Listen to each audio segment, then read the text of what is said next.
नयनमवतारं नयतु मे। ज्योतिपुंज गुरुदेव के श्री चरणों में भावपूर्ण नमन।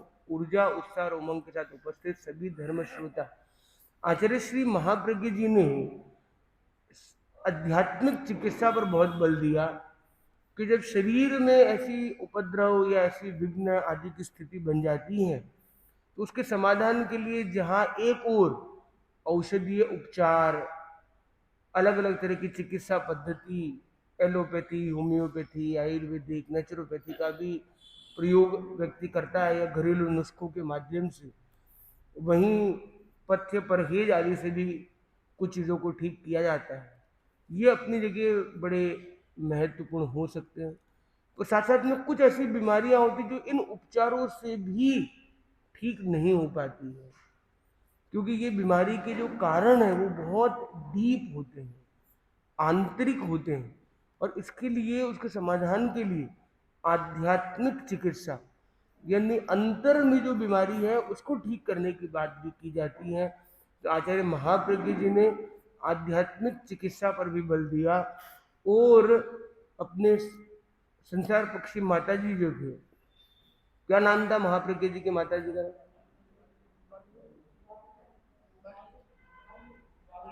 बालू जी। और तो वो जो माता जी हैं और उनकी बहन थे, बहन का नाम क्या था? मालू जी।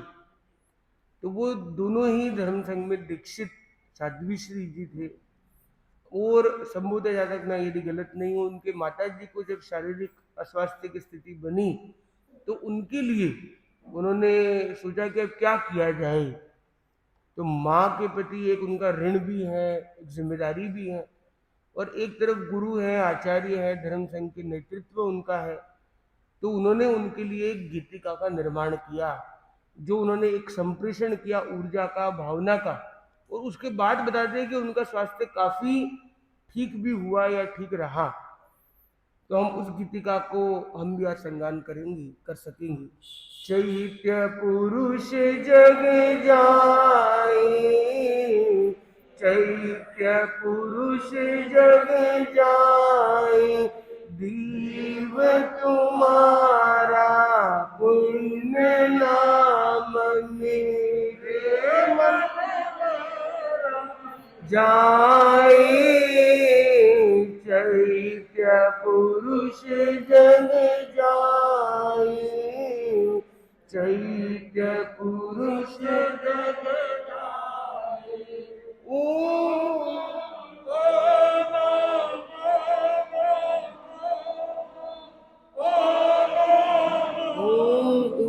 गाता हर हम हर हम हर हम हर हम हर हम त्राता। ओम ह्रीं श्रीं जय, ओम ह्रीं श्रीं जय, जय ध्वजा लहराए। चैत्य पुरुष जग जाए, चैत्य पुरुष जग जाए। ओम जय भिक्षु भिक्षु जय, ओम ह्रीं श्रीं ह्रीं श्रीं ह्रीं श्रीं विघ्न शमन, ओम व्याधि शमन, ओम ह्रीं क्लीं। नाम मंत्र तव व्रण संरोहण, सतत अमृत बरसाए। पुरुष जग जाए,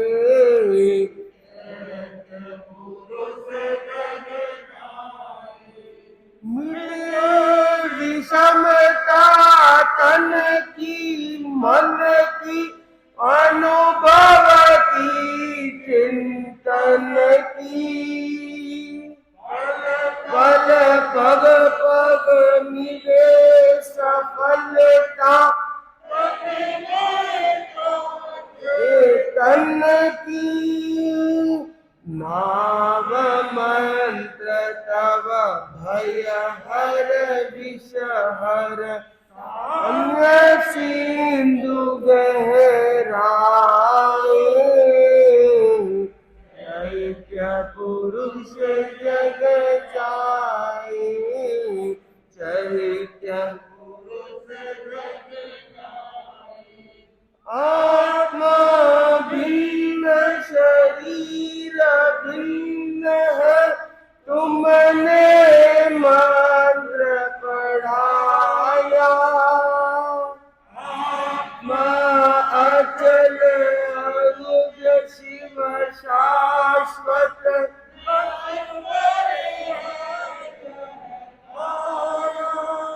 आत्मा आत्मा वाराही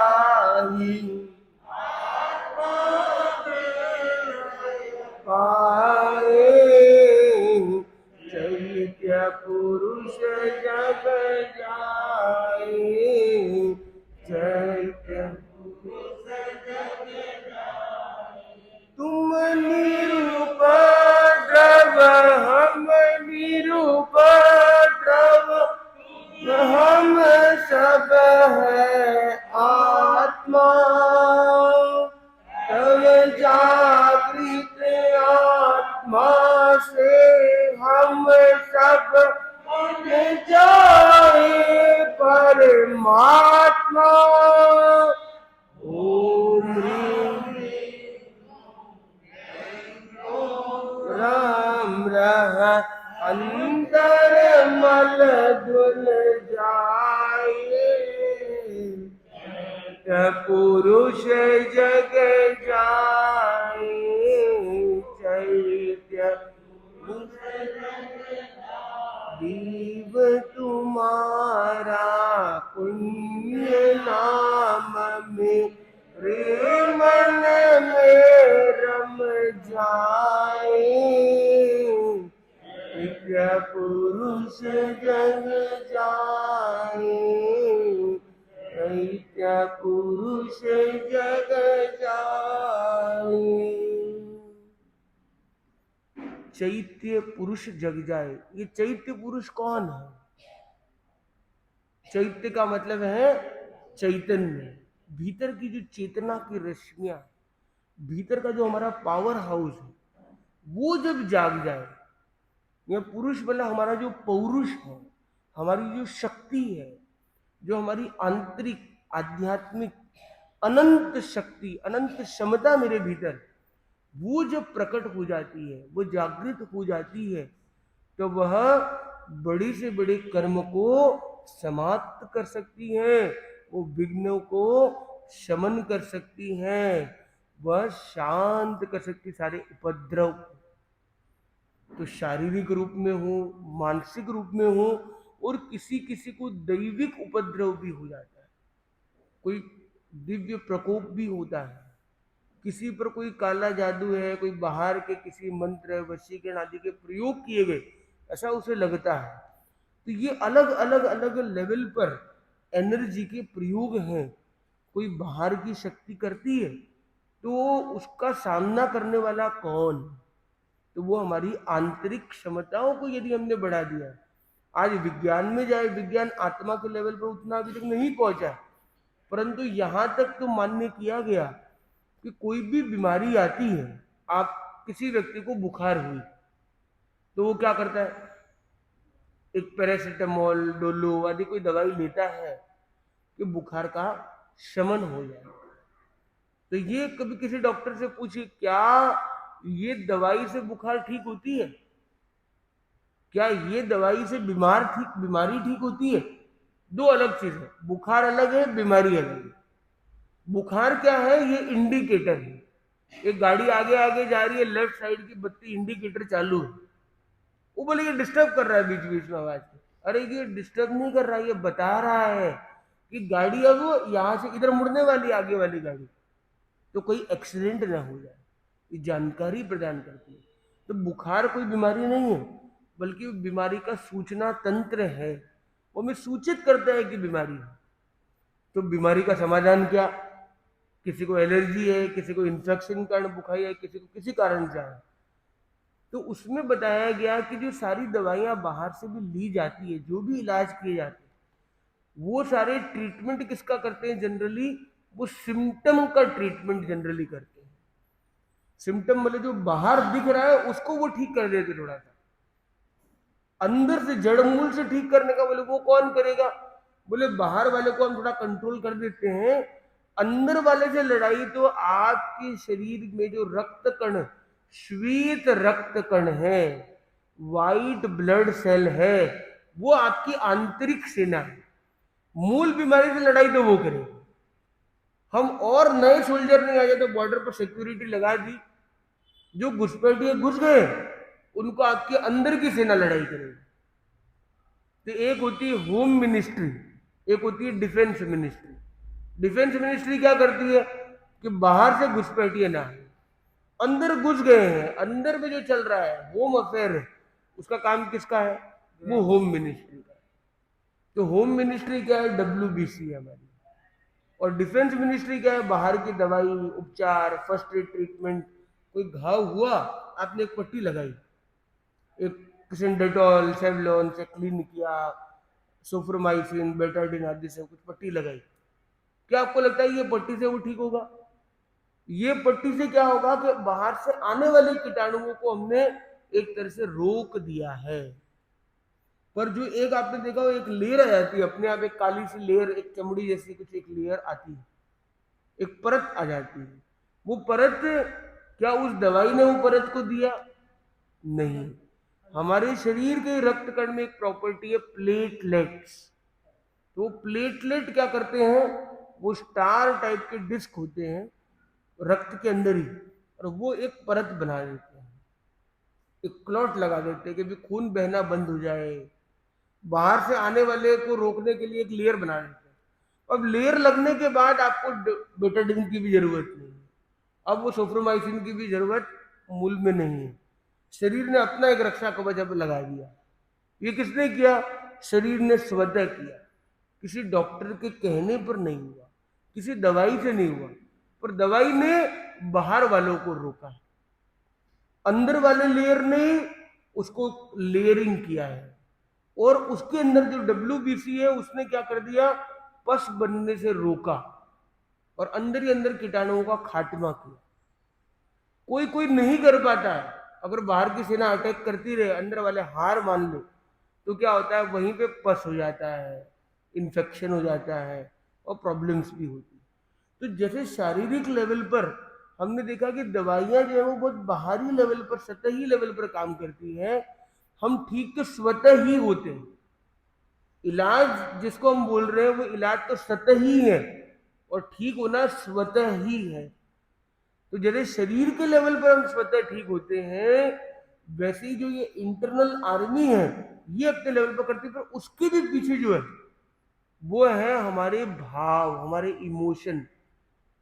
उसके भी और डीप में जाता हमारा चैतन्य है। तो ये जो चैतन्य के लेवल पर अगर हीलिंग होनी शुरू हो गई, तो शायद ये जो दुर्घटना हुई वो दुर्घटना ही ना हो। आपका यदि असात वेदनीय कर्म का उदय भाव न हो, तो क्यों तो आपको लगेगी, क्यों तो आपको घाव होगा, क्यों आपको रक्षा मंत्रालय या गृह मंत्रालय के पास जाना पड़ेगा। तो प्रधान मंत्रालय कौन सा है? PMO कौन सा है? वो आपका चैतन्य है। तो आचार्य महाप्रभु जी ने क्या किया? सीधा PMO से संपर्क साध किया। आपके अंदर का PMO क्या? आपका चैतन्य है। उसके हाथ में फुल पावर है, फुल अथॉरिटी है। अगर उसको हमने यूटिलाइज कर लिया है तो हमारे सारे काम स्वतः होने लग जाएंगे।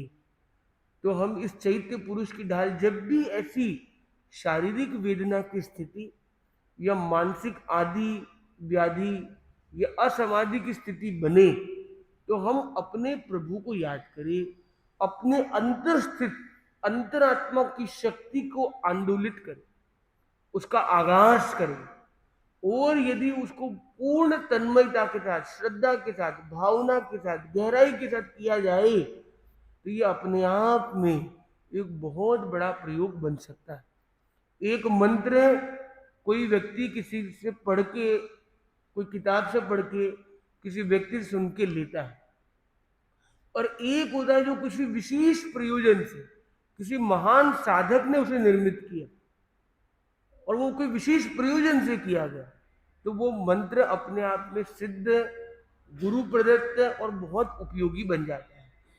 उसी तरह हम देखते हैं विघ्न हरण की ढाल को देखें, वो एक विघ्न उपद्रव की स्थिति आती है, विघ्न हरण ढाल का निर्माण होता है। हम देखते हैं कि जब वो जेल में बंद कर दिया गया, भक्तामर का निर्माण होता है। तो ऐसी जो विशेष स्थितियों में जो निर्मित होते हैं, उनका एक अपने आप में उस समय जो बनाने वाला भी है, उसकी जो तन्मयता या लीनता, वो तो एक बहुत अलग लेवल पर है। वो रचना करने के लिए रचना नहीं कर रहा है, वो विशेष स्थिति में एक अपने पूरे भाव और पूरी शक्ति से कुछ संयोजित करता है।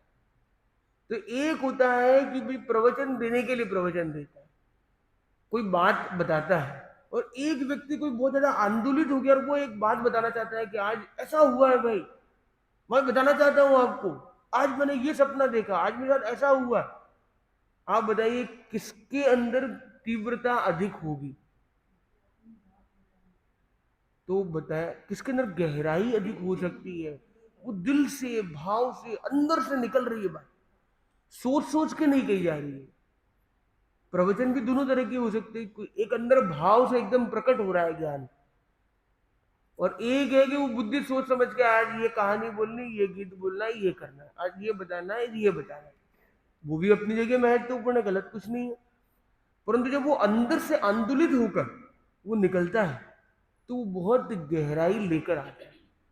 और जो ऐसे आचार्यों द्वारा ऐसी गहराई से कोई परिस्थितिवश विशेष प्रयोजन से कोई चीज निर्मित होती है, तो उसका महात्म्य बहुत विलक्षण, बहुत विशिष्ट बन जाता है। तो मैं चाहता हूं कि आप में से इसमें से कोई एक पद्य आप लोग याद करने का प्रयास करें। जैसे पहला, और काफी लोगों को तो पूरी पूरी ढाल भी याद हो, पर कोई एक पद्य को लेकर उसका अभ्यास 21 दिन तक करें, फिर दूसरे पद्य को जोड़े, फिर तीसरे पद्य को जोड़े, या जैसी जरूरत है। जैसे आपको अगर जैसे हम देखें, हम भिक्षु स्वामी की हमें आराधना करनी है, भिक्षु स्वामी के प्रति बहुत है, हमने उस दूसरे पद्य का प्रयोग किया और एक अंदर से वो भाव लाया भिक्षु स्वामी के प्रति, जो तीव्र उत्कंठा का भाव। मतलब मेरे कहने का मतलब है कि ज्यादा धर्म करने से ज्यादा महत्वपूर्ण है धर्म के अंदर वो तीव्रता, वो गहरी उत्कंठा, गहरी उत्सुकता, गहरी भावना, आवेग से अगर उसको किया जाए तो वो बहुत डीप जा सकता है। यदि आपने भिक्षु स्वामी का एक दृष्टांत, भिक्षु स्वामी के दृष्टांतों की पुस्तकें उपलब्ध है, भिक्षु स्वामी के इतिहास की पुस्तकें उपलब्ध है, भिक्षु स्वामी पर अनेक प्रकार का साहित्य उपलब्ध है, जो साहित्य आपको लगता है बहुत वेल कनेक्टेड है। और भिक्षु स्वामी का अभी जन्म शताब्दी वर्ष भी चल रहा है, और भिक्षु स्वामी की कुछ लघु पुस्तिका आपको अच्छी लगी, उसका एक पैराग्राफ ही आपने भले पढ़ा, जिससे आपका मन एकदम उनके उस एक सद्गुण के प्रति, एक क्वालिटी के प्रति एकदम अंदर से आंदोलित हो गया, अंदर से एकदम भाव आ गया अंदर। और उसके बाद आपने ये चैत्य पुरुष की ढाल का ये दूसरा पद्य भी किया, अंदर से और भावों को विशेष किया, और फिर आपने ओम भिक्षु का प्रयोग किया। तो ये भिक्षु स्वामी का प्रयोग, 3 श्वास का ही प्रयोग, या आपने माला का प्रयोग, जो भी प्रयोग आपने जिस रूप में किया, वो और अधिक सघन और सार्थक हो सकता है। कोई भी चीज आपको पढ़नी है, आप स्वाध्याय करते हैं, आप में से कितने लोग स्वाध्याय करते हैं? स्वाध्याय करते हैं। स्वाध्याय करने के 2 तरीके। एक तरीका है कि आपको पुस्तक पढ़नी है इसलिए पढ़नी है। क्यों पढ़नी है? बोले पढ़नी है इसलिए पढ़नी है। और दूसरा है मुझे जानना है इसलिए पढ़ना। दोनों में थोड़ा सा अंतर है। एक पढ़ता है कि भाई सामायिक में 10 मिनट बच गए, अब क्या करा भाई, चलो वो पढ़ लिया, थोड़े एक ढाल पढ़ लिया, थोड़े कोई वो एक कहानी पढ़ लिया, कोई स्वाध्याय कर लिया, कुछ पढ़ना चाहिए, कोई कहवे है कि पढ़ना चाहिए पढ़ लिया, पर अंदर में वैसी जिज्ञासा नहीं कि ये क्या होगा, क्या चीज है यहाँ पर। तो यदि आपने जिज्ञासा पैदा कर दी अंदर में, मन में, अरे भिक्षु स्वामी ने उस बाई को कैसे समझाया जो पानी, गंदा पानी भी पिलाने को तैयार नहीं है, उसको कैसे समझाया होगा। चलो ये घटना मैं आज पढ़ता हूं, मुझे जानना है क्या हुआ था वहां। अब उस भाव से आप उसको पढ़ते हो, आप बताओ किसमें ज्यादा रस और किसमें ज्यादा आनंद आएगा। तो पहले वाले में भी ज्ञान तो वही कहानी है, वही कहानी दोनों टाइम पढ़ रहा है, पर एक जिज्ञासा का भाव, एक उत्कंठा का भाव। इसलिए आप देखो जो सीरियल वीरियल चलती है ना, उसमें वो लोग क्या करते हैं, वो एक एंड, सीरियल के एंड में क्या करते हैं, ऐसा एक प्रश्न डाल देते हैं, ऐसा एक मोड़ डाल देते हैं कि आदमी के अंदर एक जिज्ञासा, एक कुतूहल बना रहे कि कल क्या होगा। वैसे यदि हमने स्वाध्याय में ऐसी कुछ प्रेरणा को जोड़ दिया कि मुझे ये क्यों पढ़ना है, आपने गहरी अभिलाषा की कि आचार्य महाप्रज्ञ जी जो समतावान थे, जिन्होंने सब कुछ त्याग दिया था घर बार, वो अपने माता जी जो साध्वी श्री जी हैं, जिनके सारे इलाज करने पर स्वस्थ नहीं हो रहे थे, उनके लिए क्या किया होगा। चलो मुझे जानना है क्या हुआ था वहां पर। और फिर आप उस गीत को देखते हो तो आपके अंदर का भाव अलग हो सकता है। और एक एक अनेक गीत है पुस्तक में, ठीक है आज ये वाला गीत गा लेते, कल ये वाला गा लेते, कभी कोई गाना ही नहीं, गाना ही है अपने, कुछ ना कुछ तो गा लेते, ठीक है। तो दोनों में भावों में कुछ अंतर भी आ सकता है। तो कल हमने बात की थी कि नौकार मंत्र का प्रयोग है या कोई भी प्रयोग करते हैं, उसको करने के कुछ अलग अलग तरीके हो सकते हैं। तो आज हम वैसे ही एक तरीके का प्रयोग करने जा रहे हैं। तो हम एक नौकार मंत्र का एक विधि पर कुछ चर्चा करेंगे कि हम कम से कम एक बार ही सही नौकार करें तो वो इतना गुणात्मक दृष्टि से महत्वपूर्ण हो कि हमारे लिए बहुत उपलब्धिदायक बन सके। तो अपने अपने अनुकूल आसन और मुद्रा का चयन करेंगे।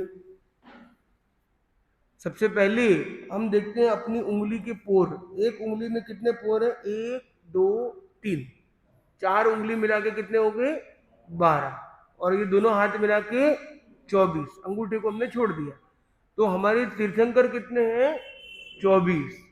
तो हम ये भाव करें कि हम 24 तीर्थंकरों को प्रणाम कर रहे हैं।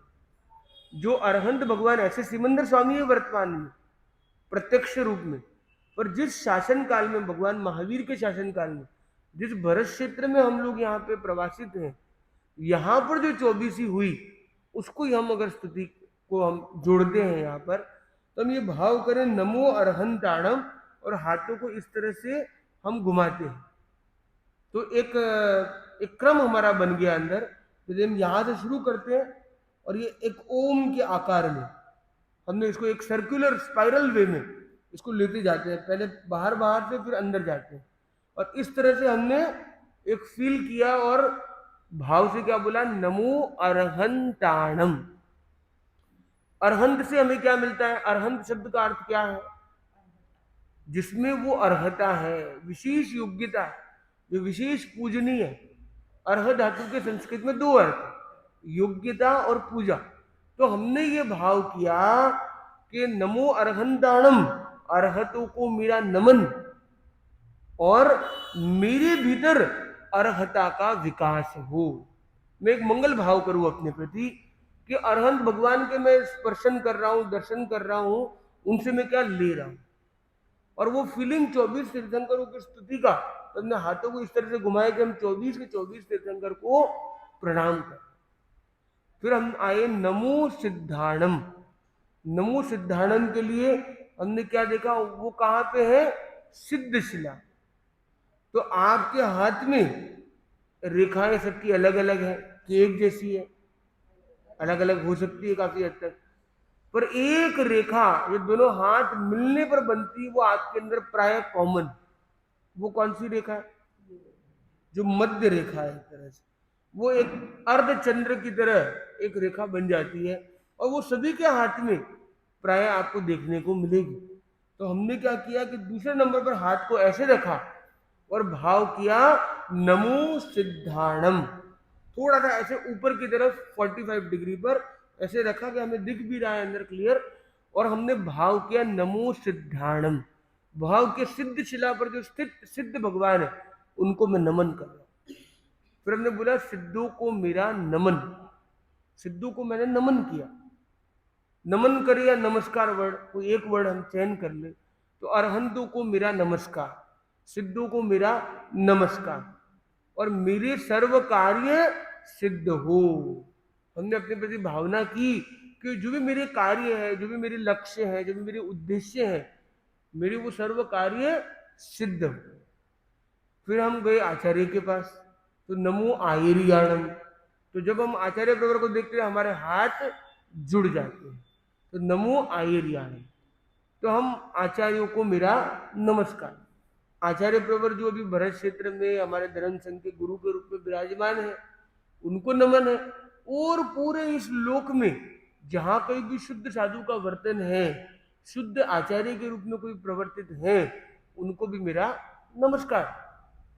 तो आचार्यों को मेरा नमस्कार। और हमने कल्पना के रूप में देखा, एक विजुअलाइजेशन के लिए अपने आचार्य प्रवर के मैं दर्शन कर रहा हूं। और अब आचार्यों के पास क्या बड़ी क्वालिटी है, वो है नेतृत्व करते हैं।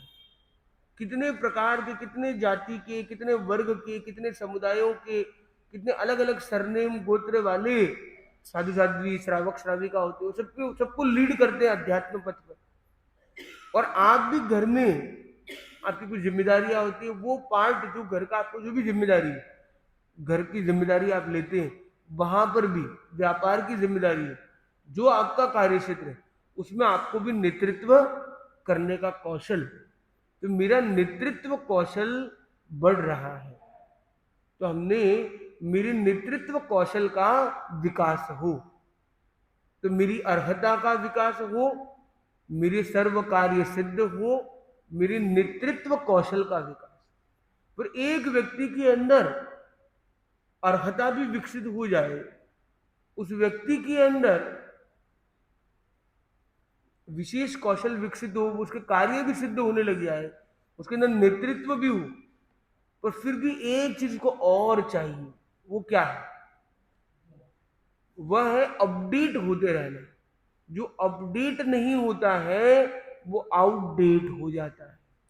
तो हमें क्या करना है? नमो उपाध्यायाणम। तो हमने क्या कर दिया?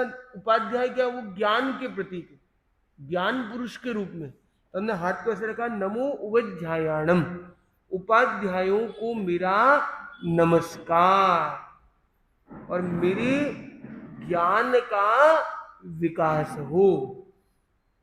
और लास्ट में हम आए, बाकी सारी चीजें आदमी पर ज्ञान भी हो, कामिलियत भी हो, कामयाबी भी हो, नेतृत्व भी हो, पर एक चीज नहीं है ना, तो कुछ भी नहीं है लाइफ में।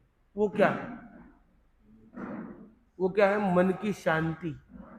हम संत बने न बने, शांत जरूर बने। तो शांति का प्रतीक होते हैं संत पुरुष। तो हमने क्या किया? नमो लोये सब जाणु, लोक का आकार है ये, तो हमने लोक के आकार में हाथ को ऐसे रखा, नमो लोये सब साहुणम, लोक के सर्व साधु साथियों को मेरा नमस्कार, और मेरे भीतर शांति का विकास हो। तो हमने 5 बिंदु की, हम इसको साथ में अभी रिपीट करेंगे सब एक साथ। नमो अरहंताणम का एक छोटा सा प्रयोग हम कर रहे हैं। पहली मुद्रा थी, हमने हाथों को ऐसे लिया और क्या बोला? नमो अरहंताणम। साथ में रिपीट करेंगे, नमो अरहंतों को मेरा,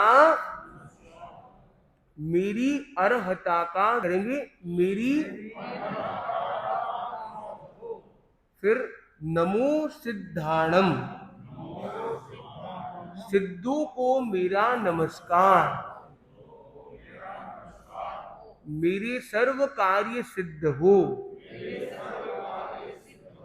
नमो आयर्याणम, आचार्यों को मेरा नमस्कार, मेरे नेतृत्व कौशल का विकास हो। नमो उपाध्यायाणम, नमस्कार, मेरे भीतर ज्ञान। नमो लोहे सब साहुणम,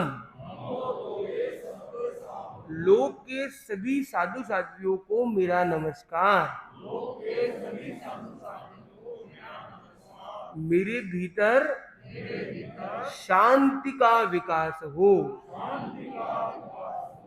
तो पहला हो गया मेरे भीतर अर्हता का विकास हो। मेरे सर्व कार्य सिद्ध हो। मेरे भीतर नेतृत्व कौशल का विकास हो। मेरे भीतर ज्ञान का विकास हो। मेरे भीतर शांति का विकास हो। तो ये 5 पदों की जो महिमा है, तो हमने यहाँ पे 3 स्टेप किए। एक ने हमने नौकार मंत्र के पद का उच्चारण करते हुए एक शारीरिक मुद्रा से उसके साथ एक भावात्मक तादात्म्य जुड़ाव का प्रयास किया। तो पहली मुद्रा हमने ली कि 24 पोर को टच करते हुए 24 तीर्थंकरों को वंदन का भाव किया। दूसरी में हमने सिद्धशिला की आकृति से सिद्धों को स्मरण किया। हाथ जोड़ के हमने आचार्यों के प्रति भाव किया। पुस्तक का एक आकार रखते हुए उपाध्यायों की स्मृति की और लोक की आकृति करके लोये सबसाउणम का भाव किया। तो हमने 5 को नौकार मंत्र की कुछ ऐसी मुद्रात्मक संकेतात्मक मुद्राओं से उनको जोड़ने का प्रयास। दूसरा स्टेप हमने क्या लिया, उनको हमने नमस्कार का भाव किया। मतलब हमने उस सूत्र का मीनिंग का उच्चारण किया। और तीसरा है उनसे इंस्पायर होके अपने प्रति एक मंगल भावना की कि मेरे भीतर भी उनसे मैं उनकी स्तुति करके उनके गुणों को मेरे भीतर भी लाऊं। तो ये 3 चीजें, ये 3 सूत्र, 3 स्टेप्स हो गए। मतलब तो एक नौकार मंत्र एक बार बोलने में शायद 5 लाइन बोलनी पड़ती है, इसमें वो 5 की 15 हो सकती है। तो एक नौकार मंत्र को बोलने में हो सकता है इस प्रयोग को करने में करीब 1 मिनट का समय भी लग सकता है। तो आप में से कितने लोग हैं जो प्रतिदिन कम से कम ये एक नौकार का प्रयोग मिनिमम, और आप जो भी कर रहे हैं वो आपका चलता रहे क्रम, पर ये एक नौकार का क्रम प्रतिदिन कर सकते हैं? कौन कौन कर सकता है? करने की कोशिश करेगा मैंने। बहुत सुंदर। तो ये एक आज के, क्योंकि समय की सीमा है, आगे का क्रम संचालित होना है, तो आज के इस प्रवचन के क्रम को यहीं विराम देते हुए हम इसको उपसंहार करते हैं। और आगे के क्रम में स्मृति सभा का क्रम जो है वो 9:45 से 10:30 हमें बताया गया, तो उसके लिए भी वो आगे का क्रम चल सकेगा। तो हम सभी के प्रति आध्यात्मिक मंगल कामना करते हैं। जो जीव यहाँ से प्रस्थान कर गया उसके भी गुणस्थान का आरोहण होता रहे, वो उसके भाव आगे से आगे बढ़ते रहे और हम सब के भी भाव आगे से आगे बढ़ते रहे, ऐसी आध्यात्मिक मंगल कामना। आज के इस प्रवचन क्रम में हमने चैत्य पुरुष जग जाए उस गीत का ढाल का संगान, भिक्षु स्वामी से उसकी कुछ संयोजना को भी हमने जोड़ा, उसकी पृष्ठभूमि को समझने का प्रयत्न किया और हमने एक नौकार मंत्र के एक प्रयोग की बात आज हमने की है। और भी अनेक विषयों पर आगे आगे क्रम में हम कुछ जानेंगे, सीखेंगे और आगे बढ़ते रहेंगे। आज के लिए अपने प्रवचन को यहीं कंप्लीट करते हुए अब सुनेंगे एक बार के लिए मंगल पाठ। चत्तारि मंगलम अरहंता मंगलम सिद्धा मंगलम साहू मंगलम केवली पंडितो धम्मो मंगलम। चत्तारि लोगुत्तमा अरहंता लोगुत्तमा सिद्धा लोगुत्तमा साहू लोगुत्तमा केवली पंडितो धम्मो लोगुत्तमो। चत्तारि शरणं पवज्जामि अरहन्ति शरणं पवज्जामि सिद्धे शरणं पवज्जामि साहू शरणं पवज्जामि